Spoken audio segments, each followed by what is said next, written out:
But just from the defensive line pass rush perspective, from what I saw, the untrained eye, it just, like, can't we just call plays where we're going to run through the guy instead of trying to always go around him? Because it just feels like it takes way too long to get there. Well, so when you go to pass rush, you don't want to go through them, okay? Because O-linemen are taught, and one of the first things you're taught is they have a way to base themselves. So if I try to go straight through you, they'll catch their feet and they'll just plant it and get a base on you. Right. Boom, boom, boom. And they will lock you down. They'll lock you down. Right. They'll lock you down.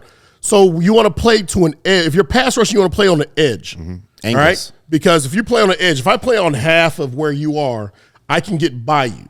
Okay, I can work a move. I can get by you. Mm-hmm. If you step out, I know I can make a move. I can come inside, or I can continue to work to the outside if that's my gap. I have to stay there, discipline-wise. I'm seeing more of what you're saying is.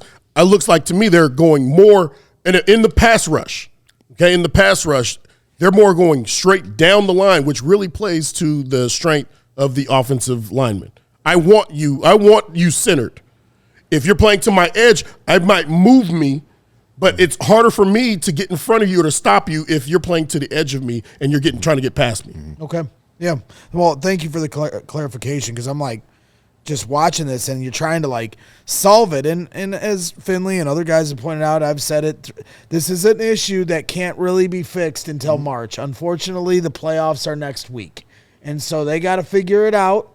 And, ultimately, if it's what it ends up being their swan song because they ultimately don't have the horses that they need. Mm-hmm. But at the end of the day, the teams they're playing, whether it's the Packers or if they can win that game, or it's the Eagles, or if they win that game, it could be the Niners. Like, these are all flawed teams as well. Everybody has a flaw. Absolutely. So you got to find a way to minimize your flaw and maximize your talents. We're lacking so much. We're lacking so many details right now. The underneath help, whether it's in zone and you have a hook player or a curl player, they're not seeing their threats.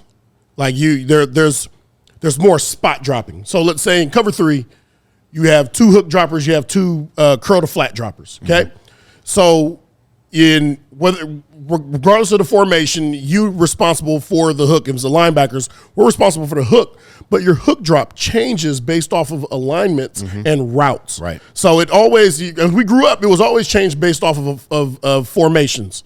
Okay. And you get to the league, it's based off of routes. All right. We know what routes you typically are going to run. A high percentage of what you go run are these routes. So based off of that, that's where it takes your hook drop. Okay. We're not doing that. And when we're playing man, we're not getting help from our free hole player, if there's a hole player. Right. But if our hole player should know if we have trips one way and we have Jameson Williams tight to the formation the other way. Alert cross. He's coming across. Alert cross right now. Come on and now. As fast as he is, you have to get help.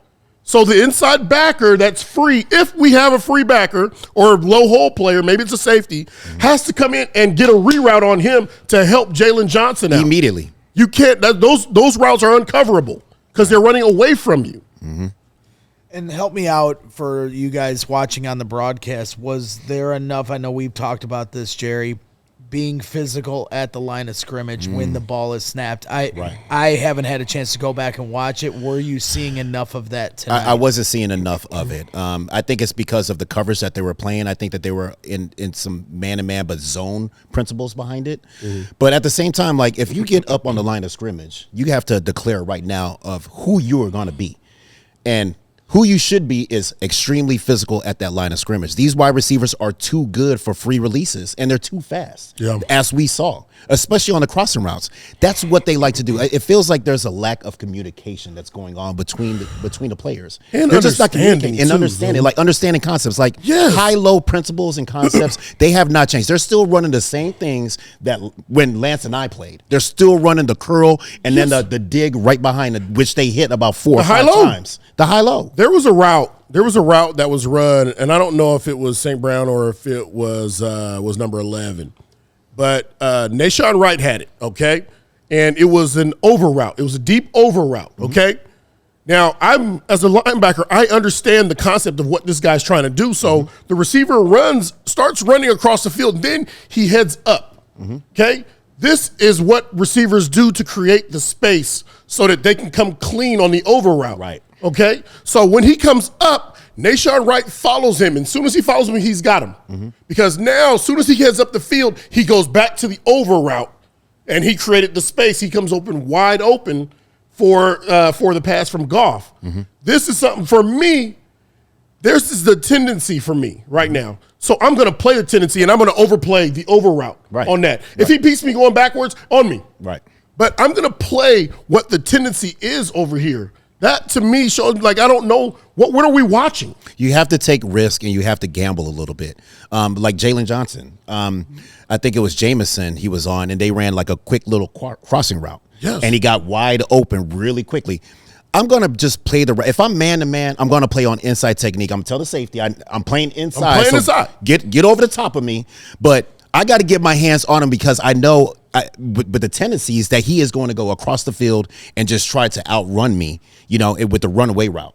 I have to put my body inside and make him go through me for him to get that runaway route. Like, these are just route concepts that you should just understand, positioning on the football field and trying to take things away. Like, you have to gamble a little bit, because if not, then the bad things are going to happen. The gates are going to get wide open. Yeah. He's going to catch the ball. He's getting picked after pick, and then you're just in trail position, and he's 20 yards downfield. And when you're not communicating, That's where it starts. You're assuming he knows what you know, and you know how to play he knows what I'm playing and how I'm going to play it, and I know how he's going to play it without us even communicating and saying, this is how I'm seeing it. With Gibbs with the touchdown on the angle route. When I played, I wish somebody would. The angle route. They cannot run that on me. Guaranteed. They cannot run the angle route. Guaranteed my rookie year, I can hear Jerry Azumah telling me right now, I got the angle route. I got the angle route, because that's what he's going to run. That's what they run. That's what he's going to run. What do they run? He ran the damn angle route. The angle route for the touchdown. So when you see it, just formations, you see the running back lined up in this formation in the red zone. It is an alert. There are alerts all over the field all the time. If you're not calling it out, you're not doing your studying, you don't know what the hell's going on, and it puts you at a disadvantage defensively. And this is troubling. This is very troubling, because we are going into a playoff game next week. And we're still talking about the same things that we've been talking about since the beginning of the season. And we still haven't figured these things out. And it's very troubling.